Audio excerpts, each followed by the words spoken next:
Next on the Rockbridge Report, the fears of many Americans may be coming true. See what countries the FBI says plan to sabotage the election. And one of the candidates to create the COVID-19 vaccine has come up with an asking price for most patients. We'll show you why the drug may be more affordable than once thought. And then, Shauna will tell you about the possible dark skies coming this weekend. And later, today is a crazy day. Everyone is going nuts. See why. All that and more on this edition of the Rockbridge Report. Live from the campus of Washington and Lee University with news from Rockbridge County, this is the Rockbridge Report. Good afternoon and welcome to the Rockbridge Report. I'm Lily Mott and I'll be joined later in the newscast by fellow news anchor Donald LeCompte, weather with Shauna Muckle, and Brennan Black on sports. Intelligence officials unveiled attempts to disrupt the 2020 presidential election Wednesday night. U.S. officials announced Iran and Russia have both made efforts to interfere with the political process. John Lawrence reports. Foreign fingerprints are found in a plot to cause confusion for U.S. voters. Iran and Russia have taken specific actions to influence public opinion relating to our elections. On Wednesday night, Director of National Intelligence John Ratcliffe said the two countries separately obtained voter registration information. This data can be used by foreign actors to attempt to communicate false information to registered voters that they hope will cause confusion, sow chaos, and undermine your confidence in American democracy. Officials say Iran has sent spoofed emails that are meant to intimidate voters and inflame social tensions. Additionally, Iran is distributing other content to include a video that implies that individuals could cast fraudulent ballots, even from overseas. Despite this discovery, FBI Director Christopher Wray says voters can trust the system. You should be confident that your vote counts. Early, unverified claims to the contrary should be viewed with a healthy dose of skepticism. I'm John Lawrence reporting. The final debate before the election is tonight between President Donald Trump and Democratic candidate Joe Biden. Senate Judiciary Committee Republicans powered past a Democrat boycott Thursday to advance Amy Coney Barrett's Supreme Court nomination to the full Senate. This kept President Donald Trump's pick on track for confirmation before Election Day. Democratic senators refused to show up in protest of the GOP's rush to install Trump's nominee to replace the late Justice Ruth Bader Ginsburg. All 12 Republicans on the panel voted in favor of Barrett.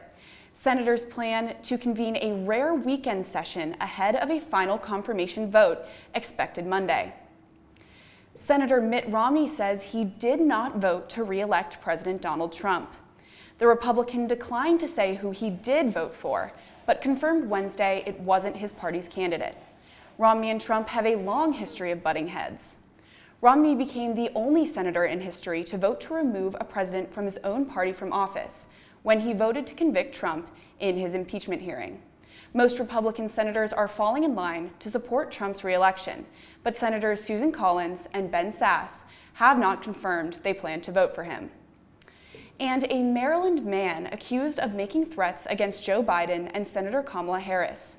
A federal criminal complaint says 42-year-old James Dale Reed admitted that he wrote a threatening letter to the Democratic presidential nominee and his running mate and dropped it off at a home in Frederick. The letter spelled out the details, including a threat of sexual violence against the senator. It also said that anyone who supports the Democratic ticket will be targeted. Officials say Reed was caught on a door camera earlier this month, which led to his arrest. The criminal complaint says Reed was upset at the political situation. State officials have ordered an outside investigation into Virginia Military Institute following a report in the Washington Post that described Black cadets and alumni facing, quote, relentless racism. Governor Ralph Northam, a VMI graduate, co-wrote a letter Monday with other state officials and lawmakers to the school's Board of Visitors. The letter expressed, quote, deep concerns about the clear and appalling culture of ongoing structural racism, end quote, at VMI. The Washington Post reported that the letter also said the state will fund an independent probe into the school's culture, policies, practices, and equity in disciplinary procedures. The president of VMI's Board of Visitors pledged its full cooperation. Rockbridge County School students are going back into the classrooms after weeks of virtual learning. 2nd, 3rd, 6th, and 9th graders will go back to class November 10th. The remaining students will return November 30th. They will be split into 2 groups and go to school on either Monday and Tuesday or Wednesday and Thursday. Pre-K through 1st grade students have been in person 4 days a week since they started in September and will continue with that schedule. Fridays will remain virtual for all, and families have the option to continue full-time online learning. Doctors treat COVID-19 with antibodies from patients who previously had the virus. See where the strongest antibodies are coming from. We've got yet another warm October day today, and we'll see some similar temperatures throughout the rest of this week. Tune into the Rockbridge Report for this week's forecast. And later, just want to say hello. The Green Bay Packers have found a new way to visit fans during the pandemic. We'll show you how they're bringing the future to the present. Welcome back to the Rockbridge Report. I'm Donald LeCompte. Questions swirled on Thursday about the origins of Pope Francis's bombshell comments endorsing same-sex civil unions, with all evidence suggesting he made the comments in a 2019 interview that was never broadcast in its entirety. The Vatican refused to comment on whether it cut the remarks from its own broadcast or if the Mexican broadcaster that conducted the interview did so. And it didn't respond to questions about why it allowed the comments to be aired now in the documentary Francesco, which premiered Wednesday. Blood taken from the sickest COVID-19 patients may make for the most effective convalescent plasma therapy treatment. A new study from Johns Hopkins indicates that the age and gender of blood donors seems to make a difference as well. Researchers have been using plasma, the antibodies in donor blood from recovered coronavirus patients, to treat COVID-19. Now they know that the sicker a patient is with the virus, the stronger the antibody response seems to be. The study found that older men who were hospitalized with coronavirus were among the strongest candidates for plasma donation. Researchers have also found that inexpensive commercial test kits can help identify plasma with the strongest virus-fighting antibodies. One of the companies working on a coronavirus vaccine said Wednesday that it's on track to finish enrollment for a phase 3 study before the end of October. Moderna also said it plans to make the vaccine affordable, below $40 per dose for most customers. In June, Gilead Sciences revealed that its remdesivir drug would cost more than $500 a vial for people with private health insurance. Moderna is just one of several U.S. drug companies racing to come up with a successful vaccine. Novavax and Pfizer have also had promising vaccine results so far. A new local organization is aiming to help open new businesses in the county, specifically businesses owned by people of color. Thanks, Donald. The Walker program is helping people of color open businesses in Rockbridge County. Participants receive free training, networking opportunities, and funding to help jumpstart their businesses. The community project was named after Harry Walker and his wife Eliza Walker, both successful African-American entrepreneurs and activists in downtown Lexington during the 1900s. The Walker program hopes to establish 4 to 6 new businesses owned by people of color in Rockbridge County by 2021. 9 people have applied so far. They are accepting applications until November 15th. Applications can be found online at www.walkerprogram.com. For the Rockbridge Report, this is Jen Nee. Back to Donald in the studio.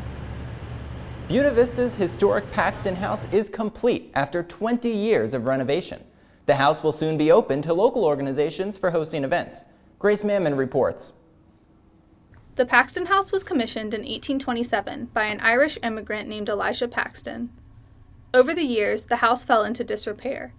Its former glory was a foggy memory until recently.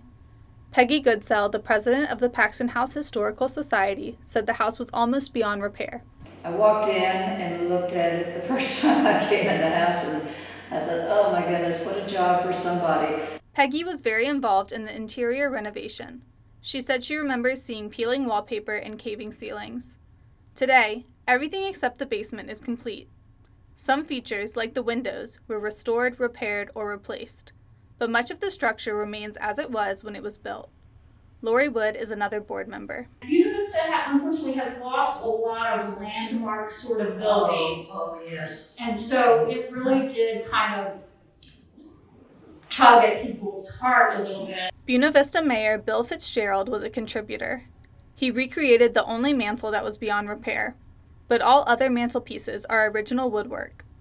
Former principal of Perry McClure High School, Wayne Flint, also contributed. The News-Gazette reported that Flint restored the windows. It's interesting when you work on a project like this, somebody who has the skill comes along at just the right time. Many items in the house, like the piano, actually belonged to the Paxton family. Other pieces were donated by members of the community. Some rooms were furnished to resemble the original home. Others left emptier for event spaces. Lori and Peggy said 2020 was supposed to be the first year the house would be open to the public, but the pandemic has postponed those plans. In the meantime, they are proud of the result of 20 years of hard work. Old houses are never a practical thing to put back together. I mean, it was at the point of having vandalism and having boards over the windows. Wood said one of the best things about the finished house is that it captures a moment in history. These are the same mountains that Elijah Paxton was looking at almost 200 years ago. Goodsell and Wood look forward to a day post-COVID when they can open the doors of the finally complete Paxton House to the Buena Vista community. For the Rockbridge Report, I'm Grace Mammon. Up next on the Rockbridge Report, the wildfire season still isn't over. We'll show you the massive shutdown the flames caused.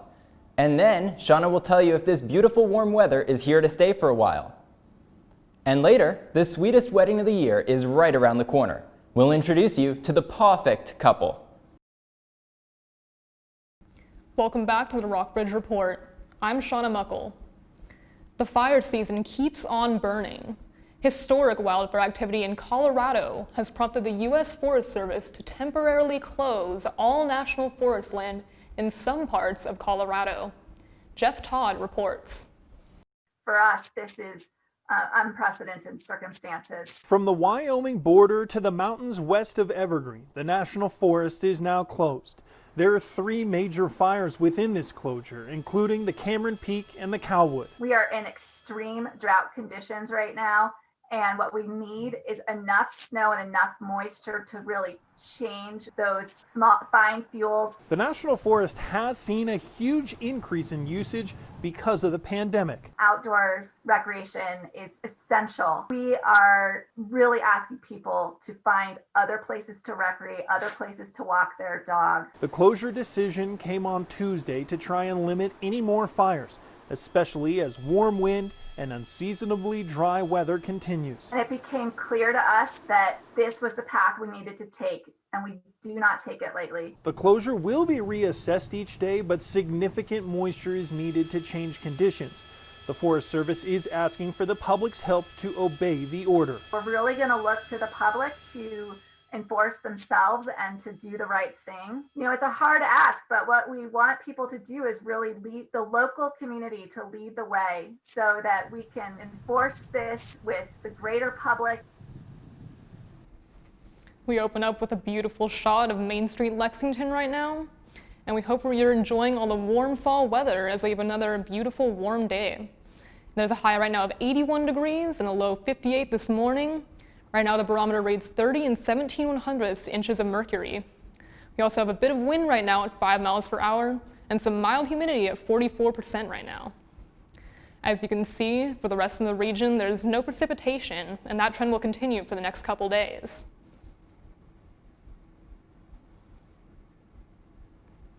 We have similar conditions across the region, temperatures in the low 80s and partly cloudy skies. Lexington and Buena Vista are both at 81 degrees and partly cloudy right now. A couple degrees warmer over in Lynchburg and Charlottesville, 82 in Lynchburg, 83 in Charlottesville, and partly cloudy skies for both. Over in Covington, we have a bit less cloud cover, still partly cloudy and 79 degrees. And in Roanoke, it's partly cloudy as well and 81 degrees. Now the streak of warm weather continues on Friday and Saturday. Friday there's a high of 77 and a low of 58. Saturday a high of 76 and a low of 52, partly cloudy skies for both. And then we see a pretty significant drop off on Sunday for a high of just 55, some AM showers and a low of 50. The warm weather picks back up again starting Monday for a high of 70 and a low of 56, partly cloudy skies then too. And on Tuesday there's some PM showers, but still some of that warm weather for a high of 72 and a low of 56. That's this week's forecast. Now on to Brendan Black with sports. Next on the Rockbridge Report. One of the world's most popular soccer teams was hit hard by the pandemic. See what was lost. And then, basketball is back in Rockbridge County, but you better sign up soon. See how. Welcome back to the Rockbridge Report. I'm Brendan Black. Week 6 of the NFL was another exciting show. The Washington football team just barely lost 20-19 to their divisional rivals, the New York Giants. Washington is both one win away from leading the NFC East and one loss away from getting the first overall pick in the NFL draft. The Baltimore Ravens edged out a win against the Philadelphia Eagles 30-28. The Eagles came roaring back with 22 points in the fourth quarter, but it wasn't enough to seal the deal. The Carolina Panthers lost to the Chicago Bears 23-16 as Bears quarterback Nick Foles continues to impress. Tonight is a primetime NFC divisional matchup between the New York Giants and the Philadelphia Eagles. Both teams will be fighting hard tonight to get a potentially division-clinching win. Be sure to catch this one at 8:20 on Fox. Manchester United reported a full-year loss due to the COVID-19 pandemic. The English Premier League soccer team had a net loss of more than $30 million. The club says that the drop in broadcasting income was the main cause of the numbers. Manchester's revenue was also down to around $660 million, 19% less than in the previous year. Premier League grounds have been closed to fans since mid-March. Rec basketball registration for 7- and 8-year-old boys and girls is ending this Friday. There will be a total of 4 clinics, with the first one starting on November 7th. If you have any questions, go to raro.org or call 540-463-9525. Green Bay Packers players have a new game plan for connecting with their fans out in the community during the pandemic. They're turning to robots. Jeff Alexander shows us how it works. Player engagement in the community is a long-standing Packers tradition. We typically have about 1,200 appearance requests a year. We do around 800 to 900 requests that we do throughout the community. Obviously with COVID, this is a different year. So the Packers had to think outside the box, which led them to this. Just want to say hello, nice to meet you guys. How could we engage our players in a different way in the community? And talked with some players about it, did some research, and decided they can be at home and still connect with people, whether it's at a Spiro. Last week we were in Kenosha and went to a Boys and Girls Club there. We visited some patients, cancer patients as well. Packers Director of Community Outreach Kathy Dworak says the robots are from a New York company. They connect to Wi-Fi and allow the player at home to use their phone or laptop to control it and be on the screen to communicate with fans. Today's virtual visit at Aspiro by quarterback Tim Boyle and defensive lineman Tyler Lancaster, deeply appreciated. COVID's been hard on all of us. I'm sure you agree. And one of the things that we have to recognize is that people with disabilities, it's even been harder. You know, a lot of things we take for granted every day, like jumping in a car and going to the store, they can't do. A lot of folks with disabilities don't have those resources. So having something like this where they're interacting and actually, you know, engaging is vitally important. So it's been fantastic. The Packers robots, controlled by players, have upcoming visits in Wausau and Madison. Fans want to see our players, and fans want to connect, and so do our players. The squirrels gathering acorns outside your window have the right idea today. It's National Nut Day. That means you have a built-in excuse to go nuts for nuts. You can do it without guilt, as most nuts are rich in vitamins, protein, and unsaturated fats. Those are the good fats that can actually help lower your risk for heart disease. Almonds and walnuts have been scientifically shown to lower LDL cholesterol levels in your body. To enjoy the most benefits from your nuts, nutritionists say you should eat them raw. Fall wedding season may be winding down, but some animal lovers in northern Kentucky say they are saving the best for last. A dog rescue is staging a wedding to create demand for adopting handy-capable canines. Andrea Medina introduces us to 2 special pooches who are tying the knot.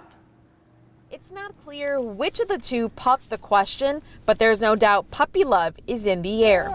This doggy couple is so excited to get married that they couldn't hold off sporting their gown and tux before their big day. They're the best of buds. The groom named Lucky will wed bride Hera on November 7th at the Centennial Barn, an actual wedding venue.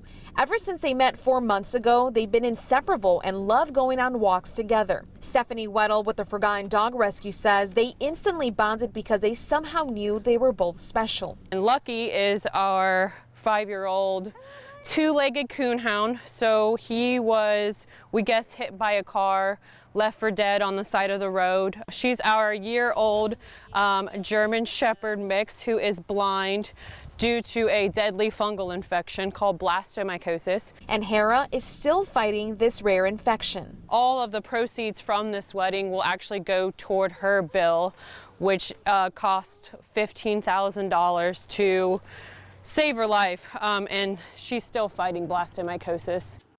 But this isn't the only reason they're putting on a wedding for the future Mr. and Mrs. It's kind of just a way to put the spotlight on a couple of special needs dogs who don't usually get as much of a chance to get adopted as some other dogs. Like, oh, thank you. To make their big day one to remember, the furry couple would like the community to see them walk down the aisle, adopt their bridesmaids and groomsmen, and for vendors affected by the pandemic to sell their products at their wedding. For Brennan Black, Shauna Muckle, Donald LeCompte, and the rest of the Rockbridge Report team, I'm Lily Mott. Good evening.